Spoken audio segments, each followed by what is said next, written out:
Hello guys, स्वागत है आप सभी का ऑनलाइन स्टडी एकेडमी में। दोस्तों, रोजगार और निर्माण का नया अंक प्रकाशित हो चुका है जो कि 3 अक्टूबर से 9 अक्टूबर 2022 तक का है। और इस वीडियो में हम इसी अंक का विश्लेषण करेंगे, देखेंगे क्या कुछ इंपॉर्टेंट रहा इस हफ्ते। इसके अलावा काफ़ी सारे एमसीक्यू भी हैं जो कि काफ़ी इंपॉर्टेंट है, उन्हें भी कवर करेंगे। तो मेक श्योर वीडियो में लास्ट तक बने रहिएगा और पसंद आए तो लाइक ज़रूर करिएगा।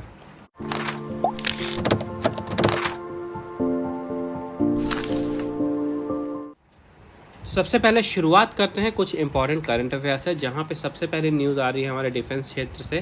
तो अभी हाल ही में जैसलमेर में जो पोखरण फायरिंग रेंज है, यहाँ पे एक परीक्षण किया गया है और ये परीक्षण था एक स्वदेशी आत्मघाती ड्रोन का। तो हाल ही में सफल परीक्षण किया गया है स्वदेशी आत्मघाती ड्रोन का।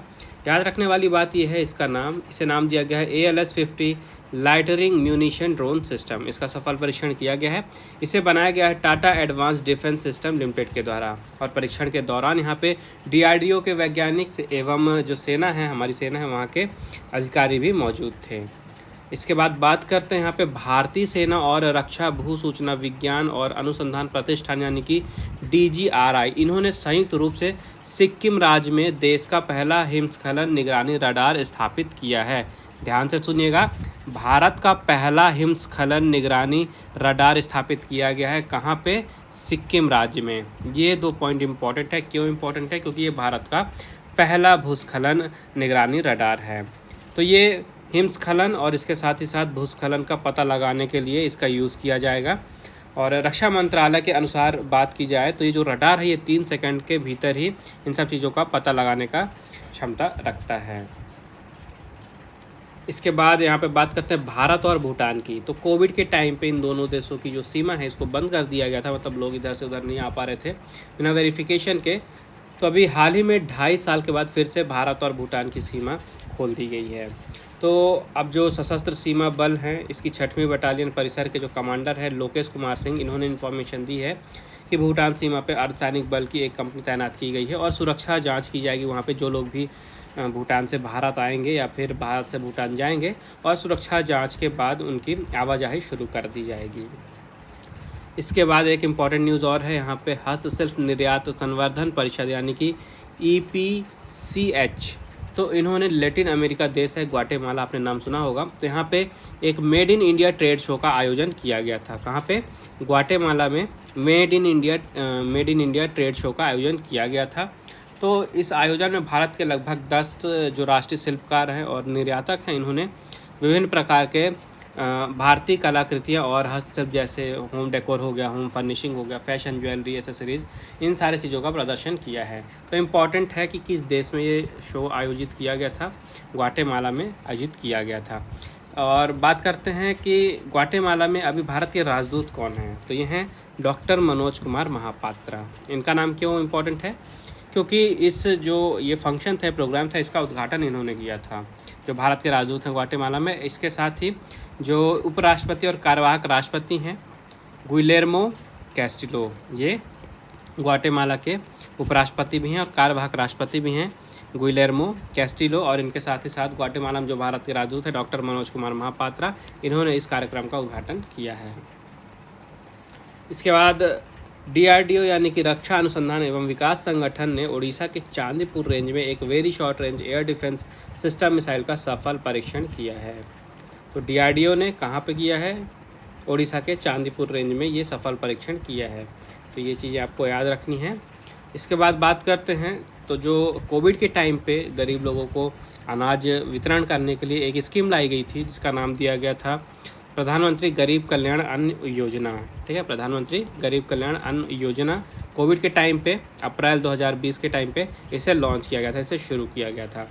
तो हाल ही में मंत्रिमंडल ने यहाँ पे डिसीजन लिया है कि इस योजना को 3 महीना और आगे बढ़ाया जाएगा और अब दिसंबर 2022 तक इस योजना के तहत गरीबों तक मुफ्त में राशन दिया जाएगा, पहुँचाया जाएगा। दिसंबर 2022 तक के लिए प्रधानमंत्री गरीब कल्याण अन्न योजना को बढ़ा दिया गया आगे। इसके बाद यहाँ पे भारतीय सेना को पहला स्वदेशी हल्का लड़ाकू विमान दिया गया है। अभी हाल ही में सेना में शामिल किया गया है। HAL यानी कि हिंदुस्तान एरोनॉटिक्स लिमिटेड के द्वारा बनाया गया ये पहला स्वदेशी हल्का लड़ाकू विमान है, जो अभी हाल ही में भारतीय सेना को सौंपा गया है।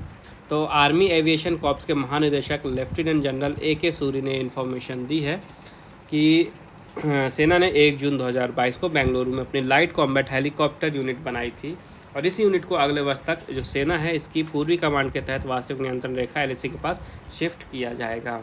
और इसके तहत 95 हल्के लड़ाकू जो हेलीकॉप्टर है इसको सेना में शामिल किया जाना है, ये न्यूज़ दी जा रही है। तो अभी हाल ही में इसी सीरीज़ में पहला स्वदेशी हल्का लड़ाकू विमान सेना में शामिल किया गया है।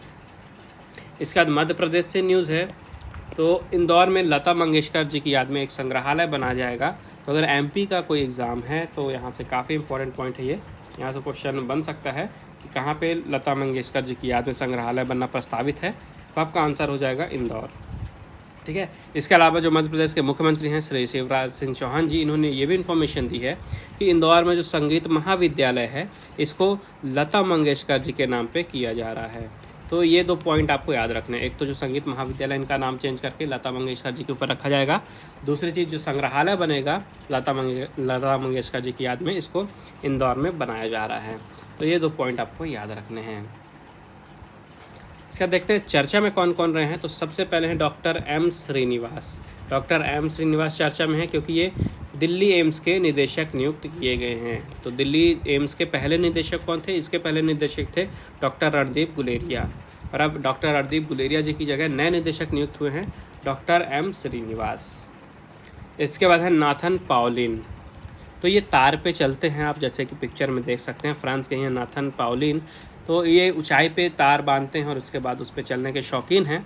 तो 2198 फीट चलकर इन्होंने पहले एक विश्व रिकॉर्ड बनाया था, जो कि ट्रोकेडेरो से एफिल टावर तक तार बांधी गई थी। उसके बाद इन्होंने इस तार पे 2198 फीट चला था और एक विश्व रिकॉर्ड बनाया था, लेकिन इन्होंने अपना ही रिकॉर्ड फिर से तोड़ा है और अब 2198 फीट की जगह नया रिकॉर्ड इन्होंने बनाया है। 7218 फीट की दूरी तय की है इन्होंने रस्सी पे चल के। इसके बाद हैं सुएला ब्रेवरमैन। तो ब्रिटेन में भारतीय मूल की गृह मंत्री हैं सुएला ब्रेवरमैन। इनको एक समारोह के दौरान महारानी एलिजाबेथ द्वितीय वुमेन ऑफ द ईयर पुरस्कार से सम्मानित किया गया है। अवार्ड्स की बात करें तो इम्पोर्टेंट है क्योंकि भारतवंशी हैं। तो महारानी एलिजाबेथ द्वितीय वुमेन ऑफ द ईयर का पुरस्कार इन्हें दिया गया है। ब्रिटेन में भारतीय मूल की गृह मंत्री हैं, नाम याद रखना आपको, सुएला ब्रेवरमैन। इसके बाद है सोमालीलैंड। अब ये सोमालीलैंड क्या है ये देखिए।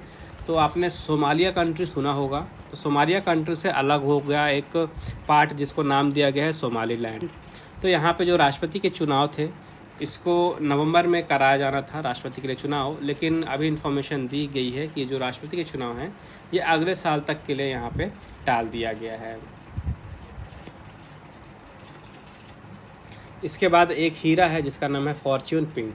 तो ये एक दुर्लभ हीरा है जिसकी नीलामी लगने वाली है और ये इन्फॉर्मेशन दी जा रही है कि ये जो दुर्लभ हीरा है ये 285 करोड़ में नीलाम हो सकता है। 19 कैरेट का ये हीरा है और इसका नाम आपको याद रखना है फॉर्च्यून पिंक। ये है कहाँ पे? तो इसकी नीलामी होगी जिनेवा के मशहूर 4 सीजन्स होटल में। जिनेवा आपने सुना होगा, तो जिनेवा में होटल है 4 सीजन्स होटल, इसी होटल में इसकी 8 नवंबर को नीलामी होनी है। इसके बाद इजराइल की न्यूज़ है। तो यहाँ पे इजराइल के तट के पास समुद्र में डूबा एक पुराना जहाज़ मिला है, जो कि बताया जा रहा है कि जहाज़ 1300 साल पुराना है, यानी कि लगभग 1300 साल पहले ये जहाज़ डूबा था और अब 1300 साल बाद ये जहाज़ मिला है इजराइल के तट पे। ये जो जहाज़ है इसमें इसकी जो लंबाई है 25 मीटर की बताई जा रही है और इसमें लगभग 200 घड़े भी मिले हैं, जिसमें मेडिटेरियन क्षेत्र के खाने पीने के सामान मिले हैं। इसके बाद एक सुपर टाइफून है जिसका नाम काफ़ी ज़्यादा इंपॉर्टेंट है, याद रखना है, नोरू इसका नाम दिया गया है। ये एक सुपर टाइफून है नोरू। तो इसने अभी हाल ही में उत्तरी फिलीपींस में तबाही मचाई है। तो इस टाइप के क्वेश्चंस में आपसे 2 चीज़ पूछता है कि एक तो सबसे इम्पॉर्टेंट है कोई भी टाइफून है, सुपर टाइफून है, जो भी विनाशक आते हैं, भूकंप है, तो उन पर जो नाम दिए जाते हैं वो सबसे ज़्यादा पूछा जाता है। तो सुपर टाइफून का नाम आपको याद रखना है नोरू। एक पॉइंट ये हो गया। और तबाही किस देश में मचाई गई है, मतलब किस देश में आया था ये, तो उत्तरी फिलीपींस, ये आपको याद रखना है। इसके बाद अयोध्या से न्यूज़ है। तो यहाँ पे लता मंगेशकर जी को श्रद्धांजलि देने के लिए 40 फीट वीणा की एक मूर्ति बनाई गई है। तो एक्चुअली में सरयू तट के पास एक नए चौक का लोकार्पण किया गया है, जिसका नाम दिया गया है भारत रत्न लता मंगेशकर चौक। तो इसी चौक पे जो आप पिक्चर देख रहे हैं, ये 40 फीट की वीणा है जिसे श्रद्धांजलि दी गई है लता मंगेशकर जी को, और इसका लोकार्पण उत्तर प्रदेश के मुख्यमंत्री श्री योगी आदित्यनाथ जी ने अभी हाल ही में किया है, लता मंगेशकर जी के जन्मदिन के अवसर पे। इसके बाद देखते हैं स्मृति से इसमें कौन है। सबसे पहले यहाँ पे बुकर पुरस्कार विजेता हैं Dame Hilary Mantel. Dame Hilary Mantel, तो इनका नाम इम्पॉर्टेंट है, क्यों? क्योंकि इन्होंने बुकर पुरस्कार जीता था, तो हाल ही में इनका निधन हो गया है। और इसके बाद ऑस्कर विजेता अभिनेत्री हैं लुइस फ्लेचर। ठीक है, 1975 में एक मूवी आई थी जिसका नाम था one flu over the cuckoos nest. तो इस मूवी के लिए इन्हें ऑस्कर अवार्ड दिया गया था, और हाल ही में 88 वर्ष की आयु में इनका निधन हो गया है। इसके बाद मूव करते हैं महत्वपूर्ण दिवस की ओर। तो यहाँ पे 9 अक्टूबर को हर साल मनाया जाता है विश्व डाक दिवस, यानी कि वर्ल्ड पोस्ट डे। हर साल 9 अक्टूबर को ये दिन मनाया जाता है। 2022 की थीम याद रखिएगा, कई बार एग्जाम में आपसे डेट की बजाय थीम ही पूछ लेता है। तो थीम थी इस बार की post for planet. Post for planet, ये 2 चीज़ें आपको याद रखनी है। क्वेश्चन आपसे कैसे पूछ सकता है? सबसे पहले तो पूछ लेगा विश्व डाक दिवस कब मनाया जाता है, आपका आंसर होगा 9 अक्टूबर। दूसरी चीज़ कि विश्व डाक दिवस हर साल 9 अक्टूबर को मनाया जाता है, इस साल इसके लिए थीम क्या रखी गई है, तो आपका आंसर होगा पोस्ट फॉर प्लैनेट। तो क्वेश्चन कैसे भी घुमा के पूछ सकता है। अब देखते हैं इसके बारे में थोड़ा सा हिस्ट्री और इन्फॉर्मेशन की कब इसकी शुरुआत की गई थी और इसे मनाया क्यों जाता है। तो देखिए, एक्चुअली में 9 अक्टूबर 1874 को जनरल पोस्टल यूनियन के गठन के लिए स्विट्ज़रलैंड के बर्न में 22 देशों ने एक संधि पे हस्ताक्षर किए थे, ताकि सभी देशों के बीच में जो पत्रों का आवागमन है इसको शुरू किया जा सके, ये आवागमन सहज रूप से हो सके। तो इसी कारण से 9 अक्टूबर की तिथि चुनी गई कि हर साल 9 अक्टूबर को विश्व डाक दिवस मनाया जाएगा। बात यह है कि 9 अक्टूबर को ही विश्व इस संधि में हस्ताक्षर किए गए थे, 9 अक्टूबर 1874 को, इस कारण से 9 अक्टूबर डेट चुनी गई। इसके बाद बात करते हैं कि जो संधि है ये अस्तित्व में कब आई। तो ये संधि 1875 में आई थी, और इसके बाद 1 अप्रैल 1879 को जो जनरल पोस्टल यूनियन है इसका नाम बदल के यूनिवर्सल पोस्टल यूनियन कर दिया गया, जो कि अभी भी यूनिवर्सल पोस्टल यूनियन के नाम से जाना जाता है। तो यहाँ से भी क्वेश्चन पूछ सकता है कि जनरल पोस्टल यूनियन चेंज करके यूनिवर्सल पोस्टल यूनियन कब नाम किया गया था, तो आपका आंसर होगा 1 अप्रैल 1879। इसके बाद बात करते हैं 1969 में जापान के टोक्यो में 9 अक्टूबर को विश्व डाकघर दिवस घोषित किया गया था, यानी कि सबसे पहली बार 1969 में से घोषित किया गया था। इसके बाद से हर साल 9 अक्टूबर को विश्व डाक दिवस मनाया जाता है। अब बात भारत की करते हैं। तो भारत जो है 1 जुलाई 1876 को यूनिवर्सल पोस्टल यूनियन का सदस्य बना था, यानी कि यूपीयू का मेंबर बना था भारत 1 जुलाई 1876 को, याद रखिएगा। इम्पॉर्टेंट है क्योंकि यूपीयू में सदस्यता लेने वाला भारत जो है ये प्रथम एशियाई देश था। तो ये कुछ इम्पॉर्टेंट फैक्ट हैं और हिस्ट्री हैं विश्व डाक दिवस से रिलेटेड, तो ये चीज़ें आपको याद रखनी है। इसके बाद मूव करते हैं कुछ इम्पॉर्टेंट एमसीक्यू की तरफ, जहाँ पे सबसे पहले सामान्य ज्ञान खेल के कुछ क्वेश्चन हैं, इन्हें देखते हैं। हमारा पहला क्वेश्चन है, इस वर्ष एथलेटिक्स वर्ल्ड चैम्पियनशिप किस शहर में आयोजित की गई थी। तो इस साल एथलेटिक्स वर्ल्ड चैम्पियनशिप जो है ये यूजीन में आयोजित की गई थी। फिर वर्ष 2024 में किस देश ने थॉमस कप का आयोजन किया जाएगा। तो 2024 में थॉमस कप का आयोजन किया जाएगा चीन में। नेक्स्ट है, इस वर्ष विंबलडन में महिला एकल वर्ग की चैंपियन कौन बनी है। तो इस वर्ष चैंपियन बनी है एलिना रिवाकिना। कहाँ पे? विंबलडन में महिला एकल वर्ग की बात हो रही है। फिर है, भारत ने वर्ष 2018 में किस खिलाड़ी की कप्तानी में आईसीसी अंडर 19 वर्ल्ड कप जीता था। तो इसका सही जवाब है पृथ्वी शॉ। फिर है, ऐश्वर्य प्रताप सिंह तोमर किस खेल में भारत का प्रतिनिधित्व करते हैं ये। तो ये भारत का प्रतिनिधित्व करते हैं निशानेबाजी में। नेक्स्ट है, वर्ष 2021 में किस खिलाड़ी ने क्रेमलिन कप में पुरुष एकल वर्ग का खिताब जीता था। इसका सही जवाब है Arslan Karatsev. Option number C, Arslan Karatsev इसका सही जवाब है। आगे बढ़ते हैं। नेक्स्ट क्वेश्चन है, जर्क और स्नैच, ये जो 2 शब्द हैं यानी टर्म है, इनका उपयोग किस खेल में होता है, आपको यह बताना है। तो इनका उपयोग होता है भारोत्तोलन में। नेक्स्ट है, रूसी खिलाड़ी व्लादिमीर क्रेमनिक ये किस खेल से संबंधित हैं। तो यह संबंधित हैं शतरंज से। नेक्स्ट है, इस वर्ष किस खिलाड़ी ने ऑस्ट्रियन ग्रैंड प्रिक्स फार्मूला 1 का खिताब जीता है? तो इसका सही जवाब हो जाएगा चार्ल्स लेक्लर्क। फिर है कैमरन स्मिथ, ये किस देश के दिग्गज गोल्फर हैं? तो यह गोल्फर हैं ऑस्ट्रेलिया के। नेक्स्ट है, इनमें से किस खिलाड़ी ने टेनिस में कम से कम 20 ग्रैंड स्लैम टाइटल नहीं जीते हैं? इसका सही जवाब हो जाएगा आंद्रे आगासी।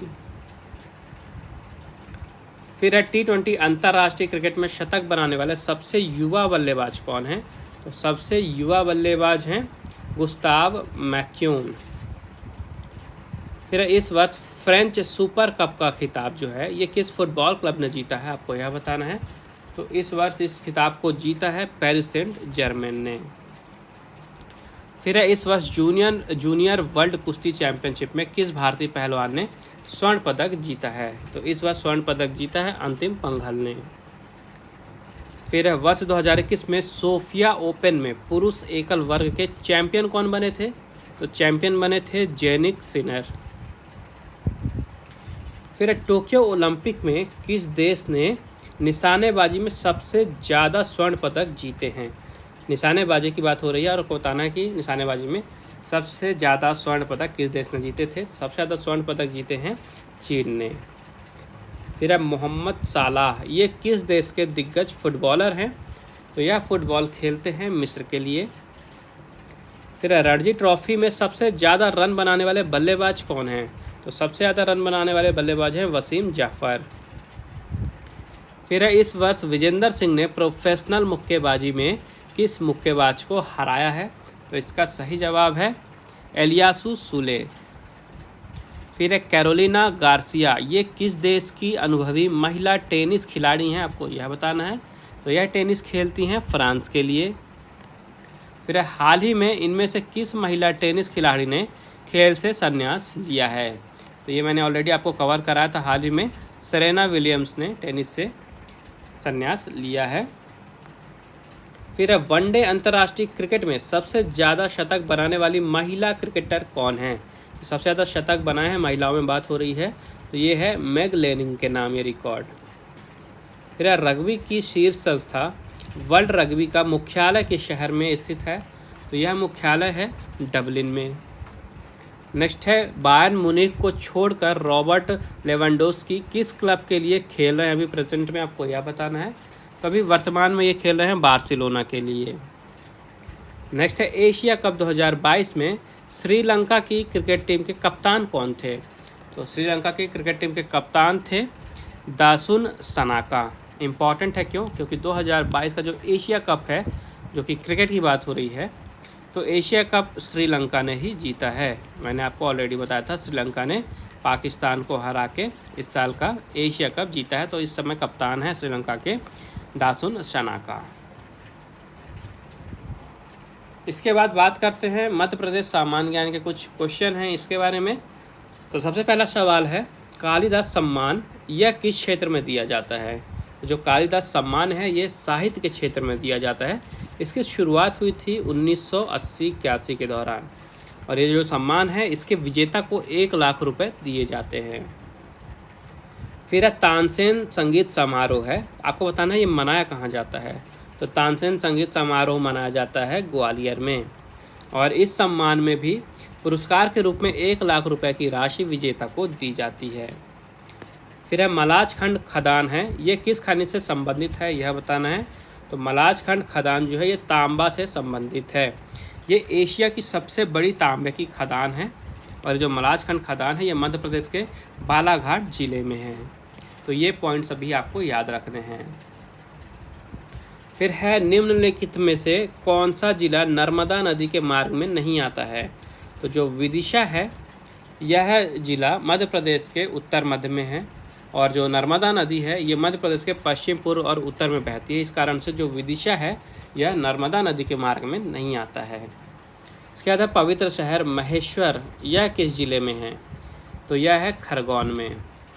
तो जो महेश्वर का शहर है जो कि खरगोन में स्थित है, इसको 2014 में पवित्र शहर घोषित किया गया था। इसके बाद है, मध्य प्रदेश की कौन सी जनजाति साज वृक्ष और बुराह देव की शराब और मुर्गे से पूजा करती है?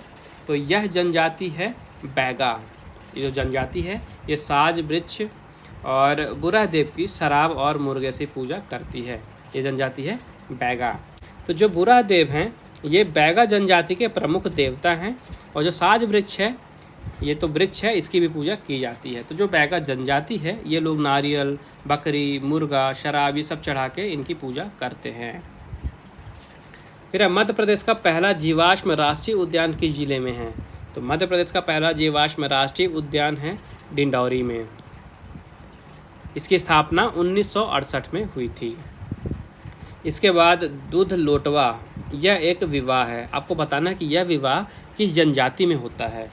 तो गोंडवा जनजाति में होता है दूध लोटवा विवाह, और इस विवाह में ममेरे या फुफेरे भाई से विवाह किया जाता है कन्या का। फिर है मध्य प्रदेश की स्थापना कब हुई थी? तो मध्य प्रदेश की स्थापना हुई थी 1 नवंबर 1956 में। 1 नवंबर 1956।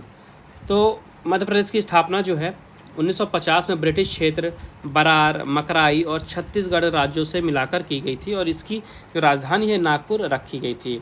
बाद में जो विंध्य क्षेत्र है इसको मध्य प्रदेश और नागपुर सहित विदर्भ और बराज क्षेत्र में बॉम्बे प्रांत में रखा गया था, और मध्य प्रदेश की राजधानी भोपाल रखी गई थी। तो आपको याद रखना सीधी सी बात है कि मध्य प्रदेश की स्थापना 1 नवंबर 1956 में की गई थी। इसके बाद है मध्य प्रदेश की गंगा किसे कहा जाता है? तो मध्य प्रदेश की गंगा कहा जाता है बेतवा को। तो जो बेतवा नदी है ये होशंगाबाद में विंध्य क्षेत्र से निकलती है और मालवा से ओरछा तक बहती है, और इसके बाद उत्तर प्रदेश के हमीरपुर में जाके यमुना में मिल जाती है। इसके बाद है लंबाई के क्षेत्र में भारत में नर्मदा का कौन सा स्थान है? तो लंबाई के पॉइंट ऑफ व्यू से बात करें तो जो नर्मदा नदी है ये भारत में चौथे नंबर पे आती है। सबसे पहले आती है गंगा, यानी कि भारत की सबसे लंबी नदी है गंगा, जिसकी लंबाई है 2525 किलोमीटर। दूसरे नंबर पे आती है गोदावरी जिसकी लंबाई है 1465 किलोमीटर। तीसरे पे आती है कृष्णा जिसकी लंबाई है 1400 किलोमीटर, और चौथे नंबर पे आती है नर्मदा जिसकी लंबाई है 1315 किलोमीटर। इसके बाद मध्य प्रदेश का राजकीय खेल क्या है? तो मध्य प्रदेश का राजकीय खेल है मलखम्ब। फिर है दादा धूनी वाले थर्मल पावर प्लांट, ये किस जिले में है? तो यह जो थर्मल पावर प्लांट है यह खंडवा जिले में स्थित है। फिर 2011 की जनगणना के अनुसार मध्य प्रदेश में सबसे कम जनसंख्या घनत्व किस जिले का है? तो सबसे कम जनसंख्या घनत्व है मध्य प्रदेश में डिंडौरी का, जहाँ की जो घनत्व है जनसंख्या का ये 94 व्यक्ति प्रति वर्ग किलोमीटर का है। और सबसे कम तो हमने जान लिया डिंडौरी का है। सबसे ज़्यादा कहाँ का है? सबसे ज़्यादा है भोपाल का, जहाँ पे घनत्व जो है ये 854 प्रति व्यक्ति वर्ग किलोमीटर है। 854 व्यक्ति प्रति वर्ग किलोमीटर सबसे ज़्यादा है कहाँ का? भोपाल का, और सबसे कम है डिंडौरी का। फिर निम्नलिखित में से कौन सा क्षेत्र मध्य प्रदेश का कोयला उत्पादक क्षेत्र घोषित नहीं है? तो यहाँ पे पंढरपुर जो है यह क्षेत्र जो है कोयला उत्पादक क्षेत्र घोषित नहीं है। फिर मध्य प्रदेश में कितनी लोकसभा सीटें हैं? तो मध्य प्रदेश में टोटल 29 लोकसभा सीटें हैं। फिर मध्य प्रदेश में प्रसिद्ध जैन तीर्थ बावनगंज यानी कि चूलगिरी ये किस जिले में है? तो यह है बड़वानी में। यहाँ पे 15वीं सदी के लगभग 11 मंदिर स्थित हैं। फिर मध्य प्रदेश का कौन सा शहर न्यूज़ प्रिंट पेपर मिल के लिए प्रसिद्ध है? तो नेपा नगर फेमस है मध्य प्रदेश में न्यूज़ प्रिंट पेपर मिल के लिए, और ये जो नेपा नगर है यह बुरहानपुर में है, ये भी आप याद रख सकते हैं। फिर मध्य प्रदेश की सबसे ऊंची चोटी कौन सी है? तो मध्य प्रदेश की सबसे ऊंची चोटी है धूपगढ़, जिसकी ऊंचाई है 1350 मीटर की। इसके अलावा ये जो कलसूबाई है यह महाराष्ट्र की सबसे ऊंची चोटी है। पारसनाथ जो है ये झारखंड की सबसे ऊंची चोटी है, और गुरु शिखर जो है यह राजस्थान की सबसे ऊंची चोटी है। मध्य प्रदेश की है धूपगढ़। नेक्स्ट है निम्नलिखित में से मध्य प्रदेश के किस पुरस्कार में सर्वाधिक राशि मिलती है? तो सबसे ज़्यादा राशि मिलती है महात्मा गांधी अवार्ड पे। तो देखिए कबीर सम्मान में 3 लाख रुपए दिए जाते हैं विजेता को, तानसेन सम्मान में 2 लाख रुपए दिए जाते हैं विजेता को, लता मंगेशकर अवार्ड में भी 2 लाख रुपए दिए जाते हैं विजेता को, और महात्मा गांधी अवार्ड में 5 लाख रुपए दिए जाते हैं विजेता को। तो सबसे ज़्यादा राशि है महात्मा गांधी अवार्ड में। फिर एशिया की सबसे बड़ी सोयाबीन की फैक्ट्री मध्य प्रदेश में कहाँ है? तो एशिया की सबसे बड़ी सोयाबीन की फैक्ट्री है ये, और यह है मध्य प्रदेश के उज्जैन में। फिर है मध्य प्रदेश के पहले मुख्य न्यायाधीश कौन थे? तो मध्य प्रदेश के पहले मुख्य न्यायाधीश थे जस्टिस एम हिदायतुल्लाह। फिर है आदमगढ़ की पहाड़ियाँ जो हैं ये मध्य प्रदेश के किस जिले में हैं? तो यह हैं होशंगाबाद में। इसके बाद है बैजू बावरा की समाधि कहाँ पे है? तो बैजू बावरा की समाधि है चंदेरी में। फिर है आहिरे एक लोक नृत्य है, आपको बताना है कि जनजाति से संबंधित है। तो यह संबंधित है भरिया से। तो आहिरे, सतिरे और ये जो लोक नृत्य हैं ये भरिया जनजाति से संबंधित हैं। इसके बाद है कौन सा जिला मध्य प्रदेश का चेरापूंजी कहा जाता है? तो जो अलीराजपुर है इसे मध्य प्रदेश का चेरापूंजी कहा जाता है। क्यों कहा जाता है? क्योंकि यहाँ पे बहुत ही ज़्यादा वर्षा होती है। फिर हिंगलाजगढ़ का किला मध्य प्रदेश के किस जिले में है? तो हिंगलाजगढ़ का किला जो है मध्य प्रदेश के मंदसौर में स्थित है। इसका राइट आंसर है मंदसौर। फिर है कौन सी बोली मध्य प्रदेश के पड़ोस में नहीं बोली जाती है? तो जो मैथिली बोली है यह मध्य प्रदेश के पड़ोस में नहीं बोली जाती है। जो मैथिली बोली है ये नेपाल के तराई क्षेत्र या उत्तर बिहार में बोली जाती है। इसके बाद है बिरहा और विदेशिया, ये जो गायन तरीका है यह मध्य प्रदेश के किस क्षेत्र में है? तो यह बघेलखंड में इस तरीके को अपनाया जाता है। जो गायन का तरीका है यह मध्य प्रदेश के बघेलखंड से है, जिसे बिरहा और विदेशिया कहा जाता है। इसके बाद है मध्य प्रदेश में कैप्टन रूप सिंह स्टेडियम कहाँ पे है? तो मध्य प्रदेश में कैप्टन रूप सिंह स्टेडियम है ग्वालियर में। इसके बाद मूव करते हैं खेल चर्चा की ओर। यहाँ पे हम खेल से रिलेटेड कुछ करंट अफेयर डिस्कस करेंगे। तो सबसे पहले यहाँ पे पैरा तैराक हैं सत्येंद्र। तो इन्होंने नॉर्थ चैनल पार करके हिस्ट्री क्रिएट की है, इन्होंने इतिहास रचा है। तो मध्य प्रदेश के दिव्यांग यानी कि पैरा तैराक हैं सत्येंद्र सिंह लोहिया। इन्होंने आयरलैंड में नॉर्थ चैनल समुद्र को पार करके नया इतिहास बनाया है। तो सत्येंद्र ने 36 किलोमीटर लंबे नॉर्थ चैनल को 14 घंटे 39 मिनट में पार करके ये रिकॉर्ड बनाया है। इसके बाद बात करते हैं एक विश्व रिकॉर्ड है जो कि मैराथन रेस से है। तो केन्या के ओलंपिक चैंपियन मैराथन धावक हैं इलियुड किपचोगे। इन्होंने मैराथन दौड़ में नया विश्व रिकॉर्ड बनाया है। किपचोगे ने बर्लिन मैराथन में 2 घंटे 1 मिनट और 9 सेकंड का समय निकालकर अपना ही विश्व रिकॉर्ड तोड़ दिया है। तो इसके पहले जो रिकॉर्ड था 2018 में बनाया गया था, इन्हीं का था। और ये जो नया विश्व रिकॉर्ड बनाया गया है 2 घंटे 1 मिनट और 9 सेकंड का, ये भी इन्हीं का है। तो केन्या के ओलंपिक चैंपियन है, याद रखिएगा, इलियुड किपचोगे। आगे बढ़ते हैं। यहाँ पे जो मोटो ग्रैंड प्रिक्स है, तो ये न्यूज़ आ रही है कि भारत जो है 2023 में आयोजित करेगा पहली मोटो ग्रैंड प्रिक्स। और क्योंकि भारत की पहली ये मोटो ग्रैंड प्रिक्स होगी, इस कारण से इम्पॉर्टेंट है। तो ग्रेटर नोएडा स्थित बुद्ध इंटरनेशनल सर्किट में देश की पहली मोटो ग्रैंड प्रिक्स विश्व चैंपियनशिप की जो रेस है इसकी मेज़बानी 2023 में की जाएगी। इसके बाद हैं पूर्व ऑलराउंडर ऑस्ट्रेलिया की शैली निष्के। तो इनको ऑस्ट्रेलिया की महिला टीम का मुख्य कोच नियुक्त किया गया है। तो ऑस्ट्रेलिया की जो महिला क्रिकेट टीम है इसकी मुख्य कोच बनी है शैली निष्के। इसके बाद बात करते हैं हॉकी इंडिया के नए अध्यक्ष की। तो दिलीप टर्की बने हैं हॉकी इंडिया के नए अध्यक्ष। इसके बाद दलीप ट्रॉफी की बात करते हैं, जो कि क्रिकेट का एक घरेलू टूर्नामेंट है भारत में। तो इस वर्ष का टूर्नामेंट पश्चिम जोन ने जीत लिया है। तो पश्चिम जोन ने टूर्नामेंट के फाइनल में दक्षिण जोन को 294 रन से हराया और इस साल की दलीप ट्रॉफी जीत ली है पश्चिम जोन ने। इसके बाद लेवर कप की बात करते हैं, जो कि एक टेनिस का टूर्नामेंट है। तो यहाँ पे विश्व टीम यानी कि जो अलग अलग कंट्रीज़ हैं वहाँ से एक टीम बनाई गई। तो विश्व टीम ने इस साल का लेवर कप जीता है। इन्होंने फाइनल में हराया किसको है? इन्होंने फाइनल में यूरोप की टीम को हराया है 13-8 से। तो ये जो प्रतियोगिता है पहली बार विश्व टीम ने जीता है और इस साल हरा है यूरोप की टीम को। इसके बाद कोरिया ओपन की बात करते हैं। कोरिया ओपन भी एक टेनिस का टूर्नामेंट है। तो महिला एकल वर्ग में बात किया जाए तो एकातेरीना अलेक्जेंडरोवा इन्होंने कोरिया ओपन में महिला एकल वर्ग में इस टूर्नामेंट को जीता है। और पुरुषों में बात किया जाए तो पुरुष में जापान के योशिहितो निशिओका, जापान के योशिहितो निशिओका, इन्होंने पुरुष एकल वर्ग में इस टूर्नामेंट को जीता है। और ये जो एकातेरिन अलेक्जेंड्रोवा हैं, ये रूस की महिला टेनिस खिलाड़ी हैं। ये 2 पॉइंट्स आपको याद रखने हैं। इसके बाद क्रिकेट की बात करते हैं तो अभी हाल ही में भारत और ऑस्ट्रेलिया के बीच में T20 सीरीज़ संपन्न हुई है। पुरुषों की बात की जा रही है तो यहाँ पे पुरुष क्रिकेट टीम ने ऑस्ट्रेलिया की टीम को 2-1 से हरा के इस बाइलेटरल T20 सीरीज़ को जीत लिया है। इसके बाद इंग्लैंड में गई थी भारतीय महिला टीम दौरे पे, तो वहाँ पे क्लीन स्वीप किया है, यानी कि इंग्लैंड की महिला टीम को भारतीय महिला टीम ने 3-0 से हराया है अभी हाल ही में।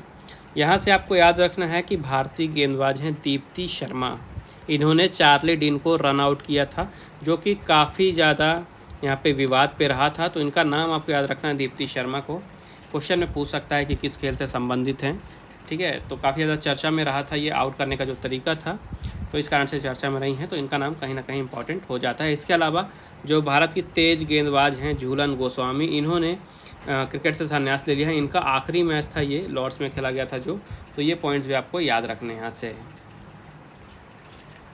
आगे मूव करते हैं सामायिकी की ओर। तो अभी हाल ही में प्रधानमंत्री नरेंद्र मोदी जी जो हैं तो ये गुजरात दौरे पे गए थे, जहाँ पे इन्होंने 3400 करोड़ रुपए से भी अधिक की विभिन्न परियोजनाओं का शिलान्यास और लोकार्पण किया है।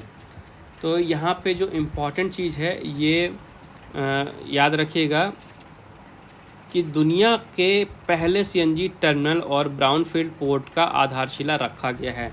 न सिर्फ भारत का बल्कि पूरे विश्व का पहला CNG टर्मिनल और ब्राउनफील्ड पोर्ट है जिसकी आधारशिला रखी गई है। और ये कहाँ पे बनाया जाएगा? ये बनाया जाएगा भावनगर में। तो ये याद रखिएगा, दुनिया का पहला CNG टर्मिनल होगा भावनगर में। इसके अलावा प्रधानमंत्री नरेंद्र मोदी जी ने क्षेत्रीय विज्ञान केंद्र का भी उद्घाटन किया। काफ़ी सारी वहाँ पे स्कीम्स भी लॉन्च की, जो कि किस तरह से गुजरात को और ज़्यादा डेवलप कर सकती हैं उसके बारे में इंफॉर्मेशन दी गई। आगे बढ़ते हैं। यहाँ पे देखिए, भारत और जापान के बीच में एक बैठक हुई थी, चर्चा हुई थी, जहाँ पे काफ़ी सारे मुद्दों पे चर्चा की गई है। तो प्रधानमंत्री श्री नरेंद्र मोदी जी और जो जापान के प्रधानमंत्री हैं श्री फूमियो किशिदा, इनके साथ द्विपक्षीय बैठक हुई थी अभी हाल ही में भारत और जापान के बीच में। और यहाँ पे डिस्कस किया गया कि किस तरह से भारत और जापान आपसी सहयोग के साथ कार्य कर सकते हैं, किस तरह से दोनों देशों के बीच में जिन क्षेत्रों में कार्य चल रहे हैं उनको और भी ज़्यादा बढ़ाया जा सकता है, जिन क्षेत्रों में कार्य नहीं चल रहे हैं वहाँ पे किस तरह से कार्य को शुरू किया जा सकता है, अपना रिलेशन दोनों देश किस तरह से और भी मजबूत कर सकते हैं। इन सारे चर्चाओं पे जो है तो चर्चा की गई, इन सारे मुद्दों पे चर्चा की गई है। तो यहाँ पे प्रधानमंत्री का नाम याद रखिएगा, फूमियो किशिदा। इसके बाद जो जापान के पूर्व प्रधानमंत्री थे जिनकी कुछ दिनों पहले हत्या कर दी गई थी, शिंजो आबे, इनका नाम तो आपको याद रखना ही है, याद रखना आपको काफ़ी इम्पोर्टेंट है। तो इनके निधन पे भी गहरी संवेदना व्यक्त की है प्रधानमंत्री नरेंद्र मोदी जी ने। तो आज के अंक में बस इतना ही। आई होप आपको वीडियो पसंद आई होगी। अगर आपको वीडियो पसंद आई तो प्लीज़ वीडियो को लाइक ज़रूर करिएगा, ज़्यादा से ज़्यादा शेयर कीजिए दोस्तों के साथ, और आपने अगर अभी तक चैनल को सब्सक्राइब नहीं किया है तो सब्सक्राइब करके बेल आइकन दबा दीजिएगा, ताकि जैसा ही अगला अंक प्रकाशित हो तो सबसे पहले वीडियो आपको मिल जाए। इसके अलावा आप ऑनलाइन स्टडी अकेडमी को टेलीग्राम पे भी फॉलो कर सकते हैं। यहाँ पे आपको daily vocab, current affair, GK, अलग अलग न्यूज़पेपर की, मैगजीन की PDF सब कुछ एक ही प्लेस पे अवेलेबल है आपके रीडिंग के लिए। तो मेक श्योर वहाँ पे भी जरूर ज्वाइन करिएगा, उसकी लिंक आपको इस वीडियो के डिस्क्रिप्शन में मिल जाएगी।